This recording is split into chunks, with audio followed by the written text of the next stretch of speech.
Doutor Elton Tarcísio tem uma longa trajetória e serviços prestados à Ordem dos Advogados do Brasil, conselheiro estadual, conselheiro federal, membro do Tribunal de Ética e Disciplina e outros cargos mais. Conte um pouco da sua história, desde o seu nascimento em Goiás, seus estudos e também na família de mais advogados, né? Bom, Monte, eu nasci em Goiânia, Goiás. Vim para Rondônia no ano de 1981. O meu pai veio para cá cedido pela Prefeitura de Goiânia e depois passou a integrar o quadro dos servidores do ex-território federal de Rondônia e vim aos 11 anos de idade, estudei no Colégio Dom Bosco, aqui em Porto Velho. Depois eu prestei vestibular e passei aqui na Universidade Federal de Rondônia. Sou da 4ª turma de Direito aqui da Universidade Federal de Rondônia, da nossa UNIR. Tenho muito orgulho da minha trajetória, tanto na advocacia, mas principalmente na Ordem dos Advogados do Brasil. Iniciei na OAB ainda como defensor ativo do Tribunal de Ética e Disciplina, acompanhando ali, isso já nos idos de 1996, final de 96, início de 97. Depois eu tive a honra de integrar o Tribunal de Ética e Disciplina, já como membro do Tribunal de Ética e Disciplina, sempre ali dentro da ordem, acompanhando os trabalhos da OAB em favor da advocacia, em favor da sociedade, a importância que essa instituição tem. Depois tive a honra de ser convidado para integrar o Conselho da OAB. Submeti o meu nome juntamente com a chapa do presidente Irã Marques e passei a integrar o Conselho da OAB. Isso no ano de 2001 a 2003. Neste período, também atuei em diversas áreas dentro da OAB. Sempre procurei entender o que era a ordem, onde eu poderia ajudar dentro da OAB e o espectro de importância que essa instituição tem para a sociedade. E nesse período me foi oportunizado, por exemplo, eu atuei como presidente da Comissão de Defesa do Consumidor, como defesa do meio ambiente, atuei também como presidente da Comissão de Direitos Humanos da OAB e também na Comissão de Estágio e Exame de Ordem. Posteriormente, a convite do presidente Andrei Cavalcante, nós passamos a atuar junto ao Conselho Federal da OAB, isso já no ano de 2013 a 2015. Depois também fui reconduzido nesse cargo no ano de 2015 a 2018. E depois a maior honra que eu tenho na minha trajetória de ordem, que foi ter tido a confiança da Advocacia de Rondônia para exercer o cargo de presidente nos anos de 2019 a 2021. E atualmente estou encerrando o meu mandato como conselheiro federal. Cronologicamente, eu ia lhe perguntar a respeito da pandemia, mas fica já perguntado, a segunda pergunta. Mas antes, no início dos anos 2000, acho que foi no ano 2000 mesmo, houve um acontecimento aqui de repercussão internacional, que foi aquele motim no presídio Urso Branco, né? Como é que o senhor atuou lá? Como é que se deu aquele acontecimento? Qual foi a motivação daquele morticínio que houve ali dentro? E como é que a OAB atuou lá na sua pessoa? Isso é um episódio muito triste, né, na história de Rondônia, eu acho até na história brasileira, até mesmo da humanidade. Aquele massacre no Urso Branco é uma coisa muito difícil de se lembrar e realmente foi uma situação muito triste. a OAB sempre denunciou as condições e o estado que estava o presídio Urso Branco. Eu, naquela oportunidade, eu era presidente da Comissão de Direitos Humanos da OAB e posteriormente a isso, a esse lamentável episódio, né, nós provocamos, a Ordem atuou de forma muito firme e numa atuação junto com o Ministério Público, juntamente com o governo do estado também, com a Sejus à época, nós conseguimos fazer um trabalho que foi muito importante para melhorar aquela situação que era o Urso Branco. Não sei se você se recorda, Monte, mas, por exemplo, naquele período,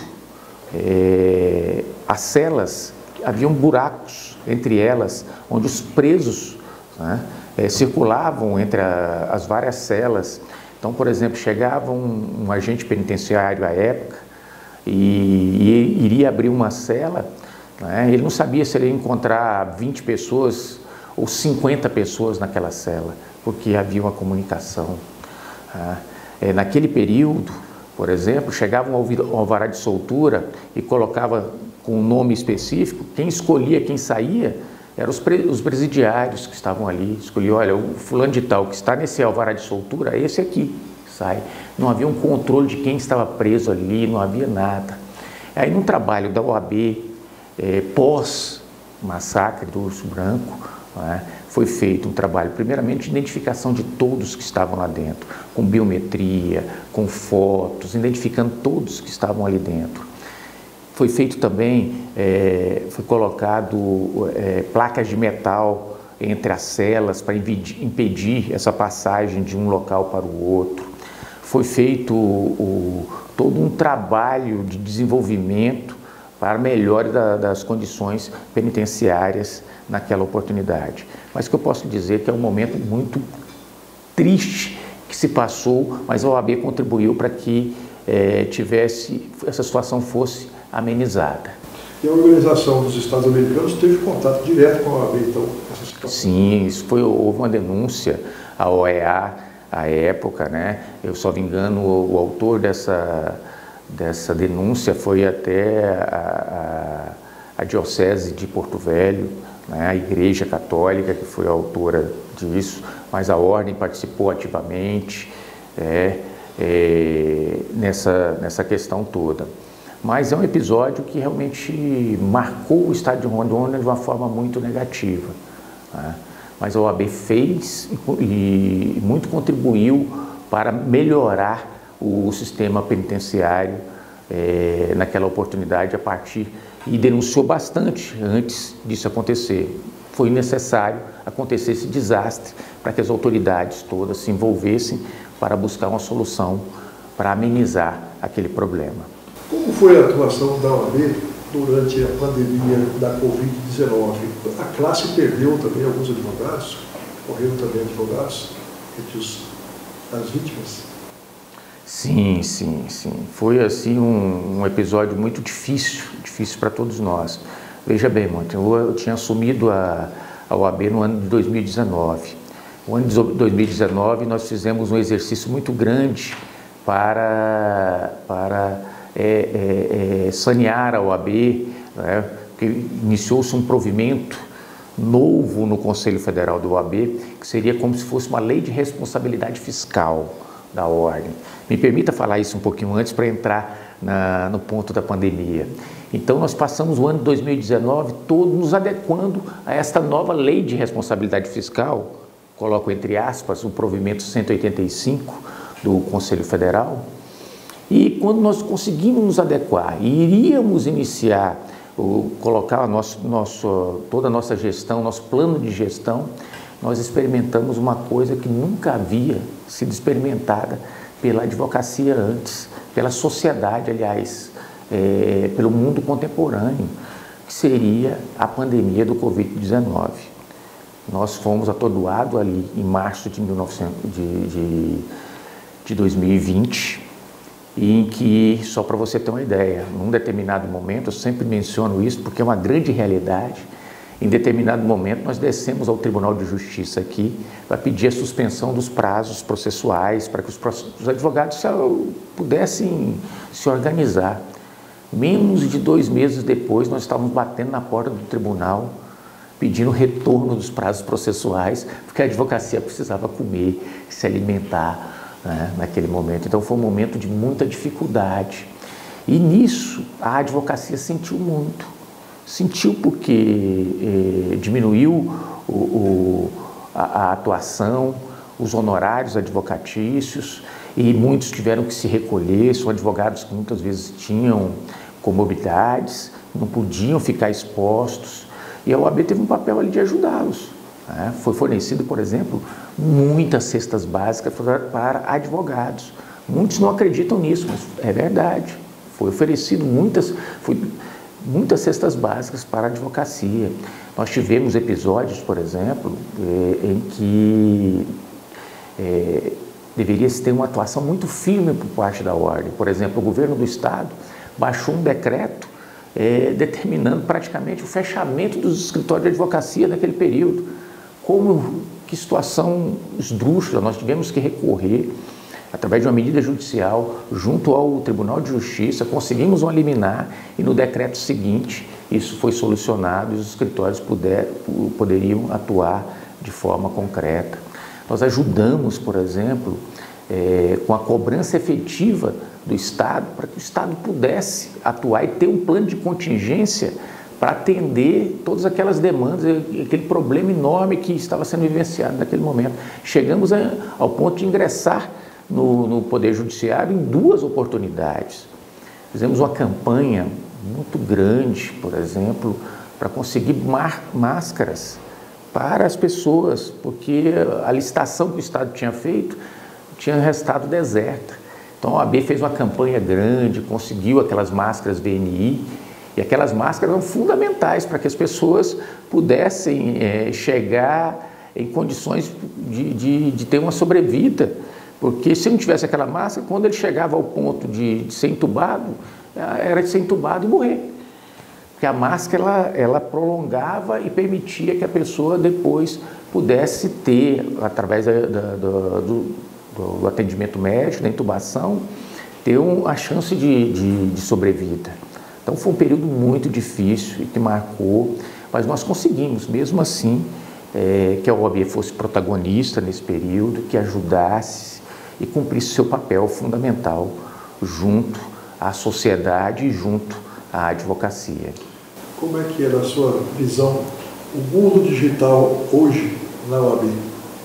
Olha, é incrível como as coisas têm acontecido com uma velocidade absurda. Naquele período, nós afirmávamos que a tecnologia, no âmbito da prestação dos serviços jurídicos, tinha evoluído 10 anos apenas em um ano, né? Em razão de todas as audiências virtuais, todo aquele cenário que estava posto naquele momento.